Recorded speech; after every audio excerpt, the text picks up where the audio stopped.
बिस्मिल्लाहिर्रहमानिर्रहीम। आज की वीडियो बेटा 10th क्लास मैथमेटिक्स के बच्चों के लिए है। Exercise number 3.2 chapter number 3 matrices and determinant से डिस्कस करेंगे। क्वेश्चन नंबर 1 से लेकर क्वेश्चन नंबर 7 तक कंप्लीट सोल्यूशन दिया जाएगा। इसके अलावा जितनी डेफिनेशंस क्वेश्चंस में इस्तेमाल हो रही हैं वो तमाम डेफिनेशन क्वेश्चन से पहले एक्सप्लेन की जाएंगी इंशाल्लाह।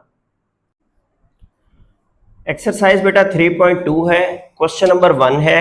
उसमें वो आपसे कहता है कि आपने बताना है कि मैट्रिक्स यूनिट मैट्रिक्स है, रो मैट्रिक्स है, कॉलम मैट्रिक्स है या नल मैट्रिक्स है।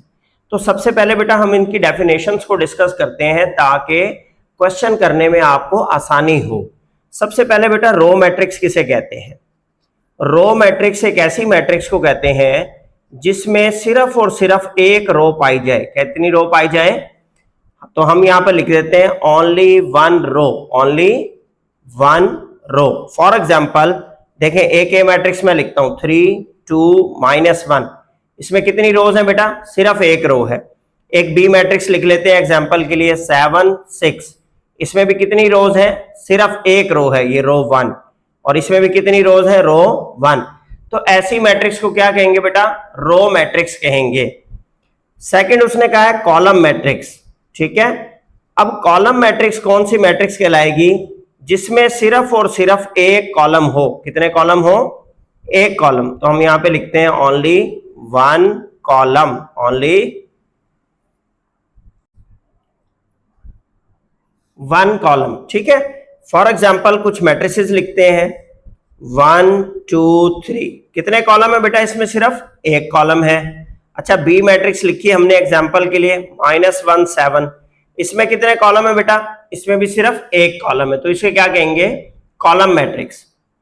अब तीसरी आ जाती है आपके पास नल मैट्रिक्स। Null matrix. अब नल मैट्रिक्स कौन सी होती है बेटा? जिसकी तमाम एंट्रीज जीरो हो। All entries are zero. तमाम एंट्रीज इसकी क्या हो? Zero. For example A is equal to 0। अब ऑर्डर कुछ भी हो, आपने क्या देखना है बेटा कि एंट्रीज सारी की सारी क्या है? जीरो है, तो वो क्या कहलाएगी? आपके पास नल मैट्रिक्स कहलाएगी। और चौथी कैटेगरी उसने आपसे कहा है unit matrix. Unit matrix. Unit matrix बेटा एक ऐसी मैट्रिक्स होती है जिसके डायगोनल की एंट्रीज 1 हो। इसको डायगोनल कहते हैं बेटा। ये जो टेढ़ी लाइन है मैंने बनाई है ये वाली, इसको क्या कहते हैं? डायगोनल। और बाकी सारी नॉन डायगोनल एंट्रीज क्या हो? जीरो हो। तो ऐसी मैट्रिक्स को क्या कहते हैं? यूनिट मैट्रिक्स कहते हैं। क्या कहते हैं बेटा? Unit matrix. जैसे हमने यहां पे लिख लिया ये 1 0 0 और 1, ये क्या कहलाएगी? Unit matrix. अब इसकी बुनियाद पर उसने आपको कुछ मैट्रिसेस दी हैं और कहा है कि आपने बताना है कि इनमें से वो किस कैटेगरी में लाए करती है। तो सबसे पहली उसने दी है a इज इक्वल टू 5 7 और 8। इन डेफिनेशंस की बुनियाद पर आप बताएं कि इनमें से ये कौन सी मैट्रिक्स कहलाएगी। तो देखें बेटा, इसमें सिर्फ और सिर्फ एक रो है, तो ए क्या कहलाएगी? रो मैट्रिक्स कहलाएगी। कैसी मैट्रिक्स कहलाएगी? रो मैट्रिक्स कहलाएगी। इसी तरीके से सेकंड में उसने आपको कहा है b इज इक्वल टू 0। अब ए की एंट्री है और वो एंट्री है क्या? 0। तो तमाम एंट्री 0 हो तो इसको क्या कहते हैं बेटा? नल मैट्रिक्स कहते हैं। इसी तरह 3 में उसने कहा है c इज इक्वल टू 1 0 0 और 1। इसकी डायगोनल एंट्रीज 1 है और बाकी सारी एंट्रीज क्या है? 0। तो इसको कहते हैं यूनिट मैट्रिक्स या आइडेंटिटी मैट्रिक्स। आइडेंटिटी मैट्रिक्स भी इसी का नाम है बेटे। चौथे नंबर पे उसने आपसे पूछा है कि एक डी मैट्रिक्स है जिसकी 4 एंट्रीज हैं 0 0 0 और 0। इस मैट्रिक्स को क्या कहेंगे? ये भी आपके पास बेटा कहलाएगी नल मैट्रिक्स। ठीक है। पांचवें नंबर पे उसने आपसे पूछा है E इज इक्वल टू 608। 608। अब इसमें आप देख रहे हैं बेटा सिर्फ एक कॉलम है। कितने कॉलम है? एक। तो इसको आप नाम दे देंगे कॉलम मैट्रिक्स। क्या आ जाएगा इसका नाम? Column matrix. छठे नंबर पे उसने आपको एक मैट्रिक्स दी है F। F मैट्रिक्स है बेटा 7 1 और 9, 7 1 और, अब इसमें भी सिर्फ और सिर्फ एक कॉलम है, तो लिहाजा ये कहलाएगी कॉलम मैट्रिक्स। तो आपने देखा कि इन क्वेश्चन को सॉल्व करने के लिए इन डेफिनेशंस का पढ़ना लाजिम था। डेफिनेशन को सामने रखें और आइडेंटिफाई करके मैट्रिसेस के नाम लिखते जाएं इस तरीके से, तो ये क्वेश्चन नंबर 1 आपका सॉल्व हो जाएगा। ठीक है, एक्सरसाइज नंबर 3.2 के बेटा क्वेश्चन नंबर 2 में आपके पास कहा गया है कि आपने मैट्रिसेस आइडेंटिफाई करनी है कि वो रो मैट्रिक्स है, कॉलम है, स्क्वायर है या रेक्टेंगुलर है। अब देखिए, रो मैट्रिक्स और कॉलम तो हमने पिछले क्वेश्चन में डिस्कस की कि एक ऐसी मैट्रिक्स जिसकी सिर्फ एक रो हो वो कहलाती है रो मैट्रिक्स, और एक ऐसी मैट्रिक्स जिसकी सिर्फ एक कॉलम हो वो क्या कहलाती है, कॉलम मैट्रिक्स। तो स्क्वायर मैट्रिक्स को डिस्कस करते हैं कि स्क्वायर मैट्रिक्स क्या होती है। स्क्वायर मैट्रिक्स बेटा एक ऐसी मैट्रिक्स को कहते हैं जिसमें नंबर ऑफ रोज और नंबर ऑफ कॉलम्स की तादाद बराबर हो। नंबर ऑफ रोज और नंबर ऑफ कॉलम्स की तादाद बेटा बराबर हो, तो ऐसी मैट्रिक्स को क्या कहते हैं, स्क्वायर मैट्रिक्स कहते हैं। जैसे for example A is equal to 2 3 -1 7। अब देखिए बेटा, इसमें दो रोज हैं, ये रो नंबर 1, ये रो नंबर 2, और इसी तरह दो कॉलम है, कॉलम नंबर 1 और कॉलम नंबर 2। अच्छा, बी मैट्रिक्स एक और लिख लेते हैं, 2 1 3 3 -1 0 7 9 8। अब देखें बेटा, इसमें तीन रोज हैं, 1 2 और 3, और इसी तरह तीन ही इसके अंदर क्या है, कॉलम है। तो ऐसी मैट्रिक्स जिसमें रोज और कॉलम की तादाद बराबर होती है उसे क्या कहते हैं बेटा, स्क्वायर मैट्रिक्स। अब इसके बरक्स रेक्टेंगुलर मैट्रिक्स किसे कहते हैं, रेक्टेंगुलर मैट्रिक्स किसे कहते हैं, ऐसी मैट्रिक्स जिसमें नंबर ऑफ रोज ना बराबर हो किसके, नंबर ऑफ कॉलम्स के। रोज और कॉलम की तादाद अगर बराबर ना हो तो वो क्या कहलाती है, रेक्टेंगुलर मैट्रिक्स। फॉर एग्जांपल एक ए मैट्रिक्स है 1 2 3 -7 8 और 9। अब देखें बेटा, इसमें रोज कितनी है, R1 और R2 दो रोज है, और कॉलम है C1 C2 और C3 तीन कॉलम्स है। तो इसके रोज और कॉलम की तादाद बराबर नहीं है, और जब तादाद बराबर नहीं होगी तो इसको क्या कहेंगे, रेक्टेंगुलर मैट्रिक्स कहेंगे। इसी तरीके से फॉर एग्जांपल 1 2 3 4 -5 7। अब इसकी रोज कितनी है बेटा, 3, R1 R2 और R3, और कॉलम कितने हैं, C1 और C2 दो कॉलम है। तो यहां भी रोज और कॉलम की तादाद बराबर नहीं है, तो ये भी क्या कहलाएगी, रेक्टेंगुलर मैट्रिक्स। अब जो मैट्रिसेस आपकी बुक वाले ने दी हैं उनको 1 बाय 1 लिखना शुरू करते हैं और बताते हैं कि ये कौन कौन सी है। पहले नंबर पे उसने बेटा दी है आपको A इज इक्वल टू 5 3 और 4। अब इस मैट्रिक्स में सिर्फ और सिर्फ एक कॉलम है, सिर्फ और सिर्फ एक कॉलम है, तो इसका नाम क्या हो जाएगा बेटा, कॉलम मैट्रिक्स। क्या नाम हो जाएगा, कॉलम मैट्रिक्स। ठीक है, नंबर 2 पे उसने दिया है आपको B इज इक्वल टू 1 6 4 और 1। इस मैट्रिक्स में बेटा रोज की तादाद 2 है और कॉलम की तादाद भी कितनी है, 2। तो नंबर ऑफ रोज और कॉलम बराबर है 2 बाई 2। इसको कहेंगे आप स्क्वायर मैट्रिक्स। क्या कहेंगे, स्क्वायर मैट्रिक्स नाम दे देंगे। इसी तरह नेक्स्ट चलते हैं, तीसरे नंबर पे उसने क्या पूछा है, थोड़ा पेज को और आगे कर लेते हैं। तीसरे नंबर पे बेटा उसने आपसे पूछा है C बराबर है, कहता 3 0 5 4 और 8 -2। अब देखें बेटा, इसमें रोज कितनी है, 2, और कॉलम कितने हैं, 3। तो नंबर ऑफ रोज और कॉलम बराबर नहीं है, तो इसको हम नाम दे देंगे रेक्टेंगुलर मैट्रिक्स। रेक्टेंगुलर मैट्रिक्स का नाम दे देंगे। इसी तरह चौथे नंबर पे उसने पूछा है आपसे एक डी मैट्रिक्स है जिसकी एंट्रीज हैं 5 2 -5 और 7। इसकी बेटा दो रोज आपको नजर आ रही हैं और कॉलम कितने हैं, कॉलम भी 2 हैं, तो लिहाजा नंबर ऑफ रोज और कॉलम बराबर है, तो ये आपके पास कहलाएगी स्क्वायर मैट्रिक्स। क्या कहलाएगी, स्क्वायर मैट्रिक्स। पांचवें नंबर पे उसने आपको दिया है एक ई मैट्रिक्स, और ई मैट्रिक्स है जी आपके पास 3 2 एंट्रीज हैं 3 2 4 1 5 और 0, 5 और 0। अब इसकी रोज कितनी है बेटा 3 और कॉलम कितने हैं 2, तो रोज और कॉलम की तादाद बराबर नहीं है, लिहाजा इसका नाम हम देंगे रेक्टेंगुलर मैट्रिक्स, रेक्टेंगुलर मैट्रिक्स।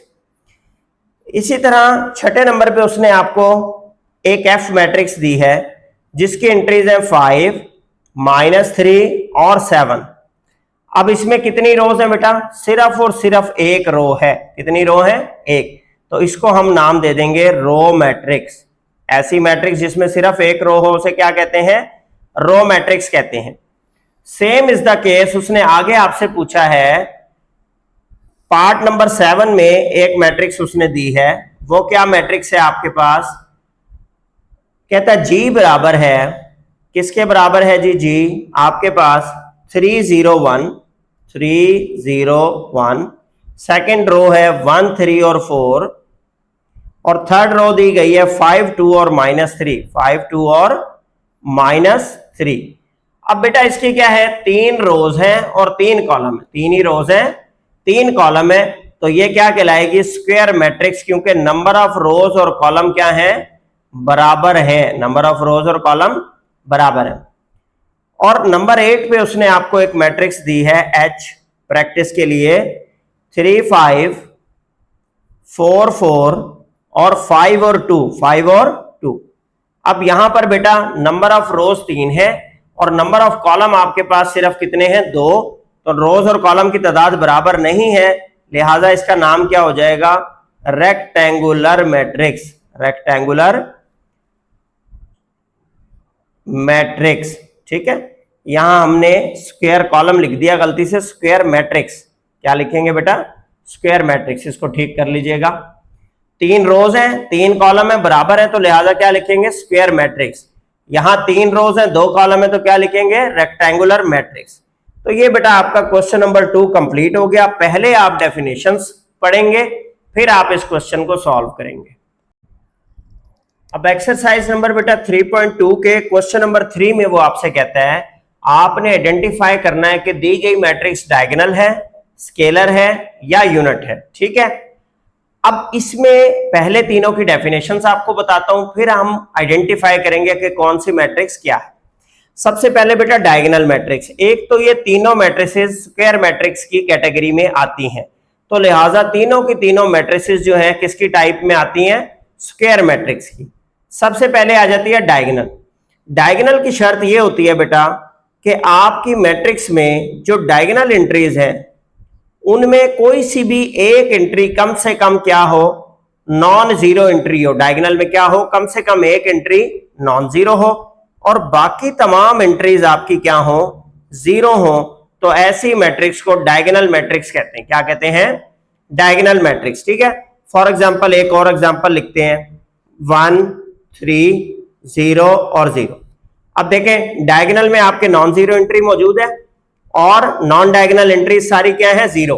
तो ऐसी मैट्रिक्स को क्या कहते हैं बेटा, डायगोनल मैट्रिक्स कहते हैं। अच्छा, फिर डायगोनल मैट्रिक्स की एक टाइप है बेटा स्केलर मैट्रिक्स। क्या है, स्केलर मैट्रिक्स।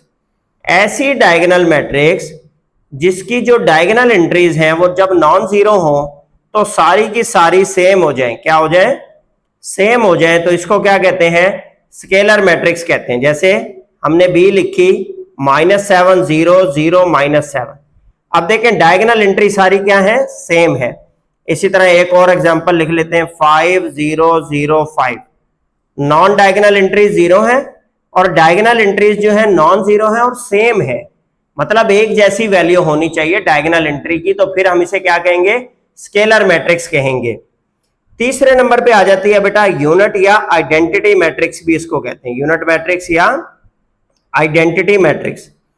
अगर ये diagonal matrix zero non zero हो और सेम भी हो, लेकिन कैसी सेम हो, 1 0 0 1, क्या आपकी डायगोनल एंट्री सारी 1 हो, क्या हो 1, तो इसको आप कहेंगे आइडेंटिटी मैट्रिक्स या यूनिट मैट्रिक्स। आइडेंटिटी मैट्रिक्स या यूनिट मैट्रिक्स। एक और लिख देते हैं आपको 3 by 3 ऑर्डर की, ये देखिए ऑर्डर इसका कुछ भी हो, डायगोनल एंट्री सारी की सारी 1 होनी चाहिए और नॉन डायगोनल एंट्री क्या होनी चाहिए, 0। तो फिर आप इसको यूनिट मैट्रिक्स या आइडेंटिटी मैट्रिक्स कहेंगे। अब जो बेटा हमने डेफिनेशंस पढ़ी उसकी बुनियाद पे हम इनके नाम लिखेंगे। ए मैट्रिक्स है, देखिए 1 0 0 1, तमाम डायगोनल एंट्रीज 1 है और नॉन जीरो एंट्रीज आपकी, नॉन डायगोनल एंट्रीज आपकी क्या है, 0। तो ये आपकी क्या बन जाएगी बेटा, यूनिट मैट्रिक्स बन जाएगी। कैसी मैट्रिक्स, यूनिट मैट्रिक्स, या दूसरा नाम मैंने आपको क्या बताया था इसका, आइडेंटिटी मैट्रिक्स। दूसरा नाम क्या होगा इसका, आइडेंटिटी मैट्रिक्स। अब बी में है 5 0 0 5, तो डायगोनल एंट्रीज की सारी सेम है, डायगोनल एंट्रीज 5 और 5 सेम है, तो इसको आप क्या कहेंगे, स्केलर मैट्रिक्स। क्या कहेंगे, स्केलर मैट्रिक्स कहेंगे। इसी तरह सी में है बेटा 3 0 0 0, डायगोनल एंट्रीज में कोई सी एक एंट्री नॉन जीरो है और बाकी सारी क्या है, 0, तो इसको कहेंगे आप डायगोनल मैट्रिक्स। क्या कहेंगे, डायगोनल मैट्रिक्स कहेंगे। इसी तरीके से डी मैट्रिक्स में आपके पास 7 0 0 और 6, 7 और 6 दोनों नॉन जीरो एंट्रीज हैं, डायगोनल में है, तो इसको भी हम क्या कहेंगे बेटा, डायगोनल मैट्रिक्स कहेंगे। डायगोनल मैट्रिक्स वो होती है जिसके डायगोनल में कम से कम एक एंट्री नॉन जीरो हो और बाकी सारी एंट्रीज क्या हो, 0। फिर ई मैट्रिक्स है बेटा 2 0 0 2, डायगोनल एंट्रीज सेम भी है और नॉन जीरो, इसको कहते हैं बेटा स्केलर मैट्रिक्स। क्या कहते हैं, स्केलर मैट्रिक्स कहते हैं। तो इस तरीके से ये 3 डेफिनेशंस उसने आपको प्रैक्टिस के लिए दी। पहला डायगोनल मैट्रिक्स, दूसरा स्केलर मैट्रिक्स और तीसरा यूनिट मैट्रिक्स, ताकि आपको इनकी पहचान हो जाए।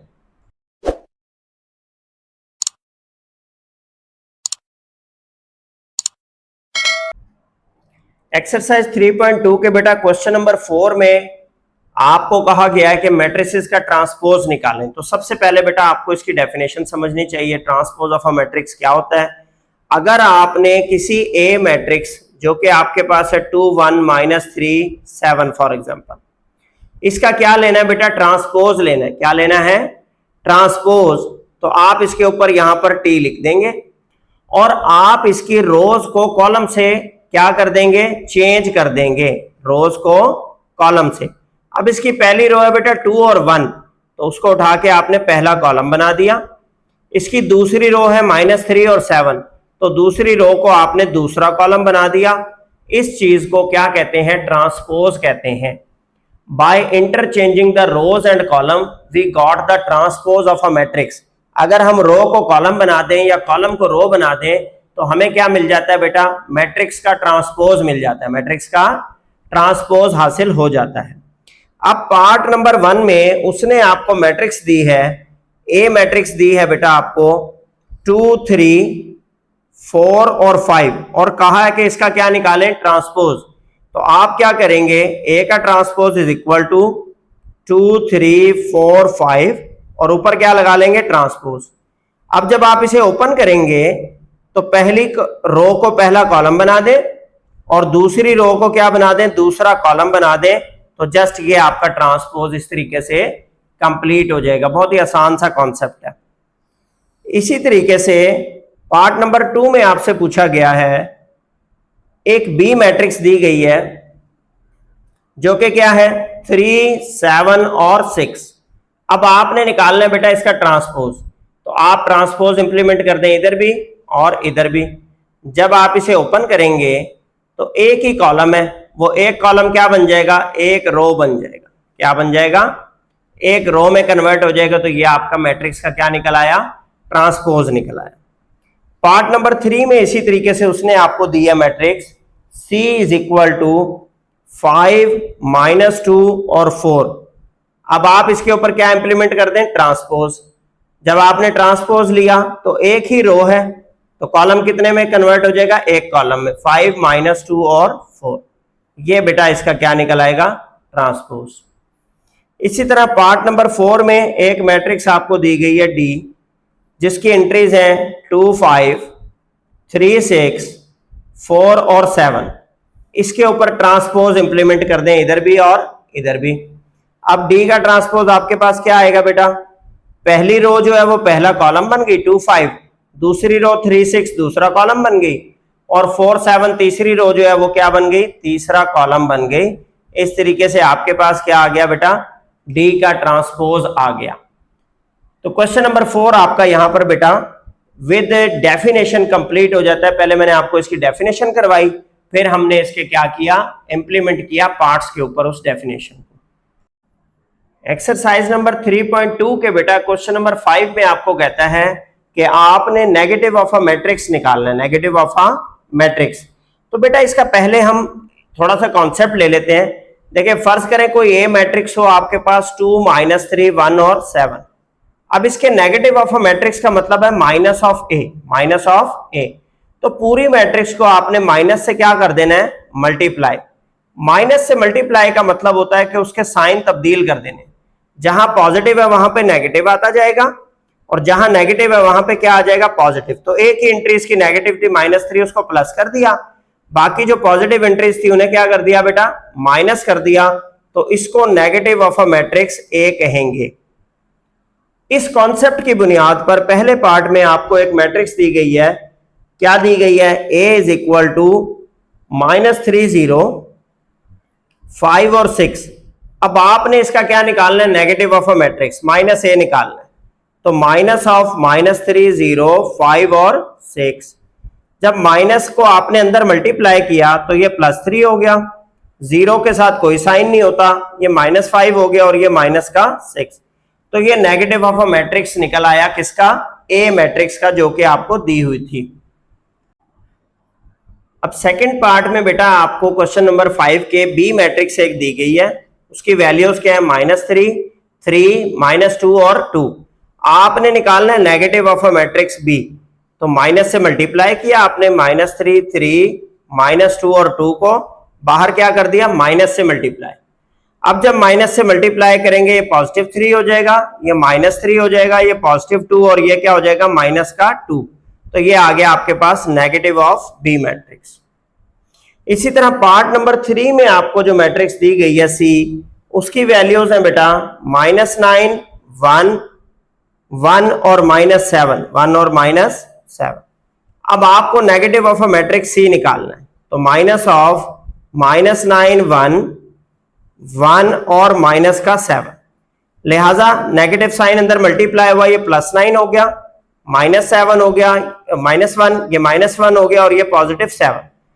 इस तरीके से क्या निकल आएगा आपके पास, नेगेटिव ऑफ अ मैट्रिक्स। सादा बेटा जो पॉजिटिव साइन हो उसको क्या कर देंगे, नेगेटिव, जो नेगेटिव होगा उसे क्या कर देंगे, पॉजिटिव कर देंगे, तो आपका नेगेटिव ऑफ अ मैट्रिक्स निकल आएगा। बहुत ही सिंपल सा कॉन्सेप्ट है। एक्सरसाइज 3.2 का बेटा क्वेश्चन नंबर 6 है। पार्ट नंबर 1 में वो कहता है ए ट्रांसपोज का होल ट्रांसपोज बराबर है ए के, ये साबित करें। ए मैट्रिक्स दिया 2 3 4 5, हम इसको 1 नंबर दे देते हैं, क्योंकि राइट हैंड साइड तो बेटा यही ए ही निकालनी है, तो ये तो ऑलरेडी आपको पता है। अब आप क्या करें, नाउ दोनों साइड पे ए का ट्रांसपोज इंप्लीमेंट कर दें। इधर भी ट्रांसपोज ले लिया और इधर भी क्या करें, 2 4 3 और 5 के ऊपर क्या इंप्लीमेंट कर दें, ट्रांसपोज। जब आपने ये ट्रांसपोज ओपन किया तो पहली रो आपका पहला कॉलम बन गई, और ये जो दूसरी रो है 4 और 5 ये आपका दूसरा कॉलम बन गई। ए का ट्रांसपोज आ गया आपके पास। अब आपने क्या करना है, इस ट्रांसपोज का बेटे दोबारा ट्रांसपोज लेना है। तो लिहाजा आपने क्या किया, ए ट्रांसपोज के ऊपर एक बार दोबारा ट्रांसपोज इंप्लीमेंट किया, तो 2 3 4 और 5 पे अगेन ट्रांसपोज ले लिया। अब जब इसे आप ओपन करेंगे तो पहली रो आपका पहला कॉलम बन गई, और दूसरी रो 3 5 जो है वो आपका दूसरा कॉलम बन गई। तो ये आंसर आ गया आपका ए ट्रांसपोज के होल ट्रांसपोज। इसको आप कह दें 2। अब 1 और 2 की वैल्यूज को मैच करें, क्या ये एक जैसी हैं, 2 3 4 5 2 3 4 5 इसकी और इसकी। तो देखें ये दोनों बेटा सेम है, तो आप लिखेंगे फ्रॉम 1 एंड 2 ए ट्रांसपोज का होल ट्रांसपोज किसके बराबर है, ए के ही बराबर है। हेंस वेरीफाइड लिख दें या हेंस प्रूव्ड लिख दें या इतना भी लिख दें, जितना आप कर चुके हैं इतना ही आपके लिए बहुत है। ठीक है जी, इस तरीके से आपका पार्ट नंबर 1 कंप्लीट हो जाता है। अब पार्ट नंबर 2 में भी बेटा आपको कुछ वैल्यूज दी गई हैं। पार्ट नंबर 2 में इसी तरीके से कहता है जी बी ट्रांसपोज का ट्रांसपोज लें और साबित करें कि वो बी के बराबर आ रहा है। बी की वैल्यूज उसने क्या दी हैं आपको, 7, 6, 5 और 8। तो आपने बी की वैल्यूज को 1 इक्वेशन के नाम से सेव कर दिया। अब आपने क्या करना है बेटे, उसके ऊपर ट्रांसपोज इंप्लीमेंट करना है, सेम जैसे हमने पार्ट नंबर 1 में किया। 7, 5, 6 और 8 पे क्या अप्लाई कर दिया, ट्रांसपोज। रोज किस में कन्वर्ट हो जाएंगी, कॉलम में। 7, 6 पहली रो है, पहला कॉलम बन गई। 5, 8 दूसरी रो है, दूसरा कॉलम बन गई। ये आपके पास बी का ट्रांसपोज आ गया। अब आपने इसी ट्रांसपोज का दोबारा ट्रांसपोज लेना है, तो लिहाजा इस मैट्रिक्स का जो भी आपका रिजल्ट मैट्रिक्स आया है उसके ऊपर दोबारा ट्रांसपोज इंप्लीमेंट कर दें। ये आ जाएगा 7, 5 पहला कॉलम, 6 और 8 दूसरा कॉलम। ये आ गया बी ट्रांसपोज का होल ट्रांसपोज, इसको 2 कह लें। अब यहां से चेक करें इस 1 और 2 की वैल्यू, क्या ये सेम आई है? अगर ये सेम है तो आप लिखेंगे फ्रॉम 1 एंड 2 बी ट्रांसपोज का होल ट्रांसपोज बराबर है किसके, बी के, हेंस वेरीफाइड या हेंस प्रूव। तो ये बेटा क्वेश्चन नंबर 6 के 2 पार्ट थे आपके पास, एक ही जगह पे हमने कर दिए। पार्ट 1 में ए मैट्रिक्स दी हुई थी, डबल ट्रांसपोज लेना है तो बराबर आ जाएगा।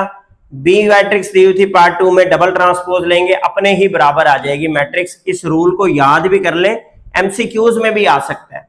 किसी भी मैट्रिक्स का 2 बार ट्रांसपोज लें तो वो खुद अपने ही बराबर आता है। ठीक है। एक्सरसाइज नंबर बेटा 3.2 का क्वेश्चन नंबर 7 है सिमेट्रिक मैट्रिक्स की डेफिनेशन पे। एक मैट्रिक्स एल दी हुई है, उसकी वैल्यूज है 2, 3, 4, 3, -2, 5, 4, 5 और 0। अब लिखा गया बेटा कि अगर किसी मैट्रिक्स ए का ट्रांसपोज लें और वो अपने ही बराबर आ जाए तो इसको बेटा कहते हैं symmetric matrix. If A transpose is equal to A then A matrix is called symmetric matrix. ये सिमेट्रिक मैट्रिक्स की डेफिनेशन है कि अगर आप किसी मैट्रिक्स का ट्रांसपोज लें और उसके ट्रांसपोज का रिजल्ट खुद अपने ही बराबर आ जाए तो ऐसी मैट्रिक्स को सिमेट्रिक मैट्रिक्स कहते हैं। तो लिहाजा अब यहां पर एल मैट्रिक्स दी गई है तो हम इसका क्या निकालेंगे, ट्रांसपोज निकालेंगे, एल का ट्रांसपोज। तो आपने ये मैट्रिक्स लिखनी है दोबारा, 2, 3, 4, 3, -2 और 5, 4, 5 और 0, और इसका क्या लेना है बेटे, ट्रांसपोज। अब ट्रांसपोज में क्या होता है, रोज को आप बदल देते हैं कॉलम से। पहली रो है 2, 3 और 4, पहला कॉलम बनाए 2, 3 और 4। दूसरी रो है 3, -2, 5, दूसरा कॉलम बनाए 3, -2 और 5। तीसरी रो है 4, 5, 0, तीसरा कॉलम बनाए 4, 5, 0। ये ट्रांसपोज ओपन हो गया। अब आप इसकी वैल्यू देखें क्या आई है। इसकी वैल्यू है 2, 3, 4, ओरिजिनल मैट्रिक्स की भी वही है। 3, -2, 5 ओरिजिनल मैट्रिक्स में भी सेकंड रो वही है। 4, 5, 0 ओरिजिनल मैट्रिक्स में भी 4, 5, 0 ही है। इसका मतलब है कि एल का जो ट्रांसपोज आपने लिया है वो किसके बराबर आ रहा है, एल के। तो आप लिखेंगे एज एल का ट्रांसपोज बराबर है किसके, एल के। So L is symmetric. तो एल एक सिमेट्रिक मैट्रिक्स है। तो यही तो हमने डेफिनेशन में आपको पढ़ाया कि अगर किसी मैट्रिक्स ए का ट्रांसपोज लें और वो खुद ए के ही बराबर आ जाए तो वो क्या कहलाती है, सिमेट्रिक मैट्रिक्स। नाम आप जैसे मर्जी चेंज कर लें, उसने अब मैट्रिक्स का नाम एल रख दिया। तो यहां पर बेटा आपकी एक्सरसाइज नंबर 3.2 कंप्लीट हो जाती है।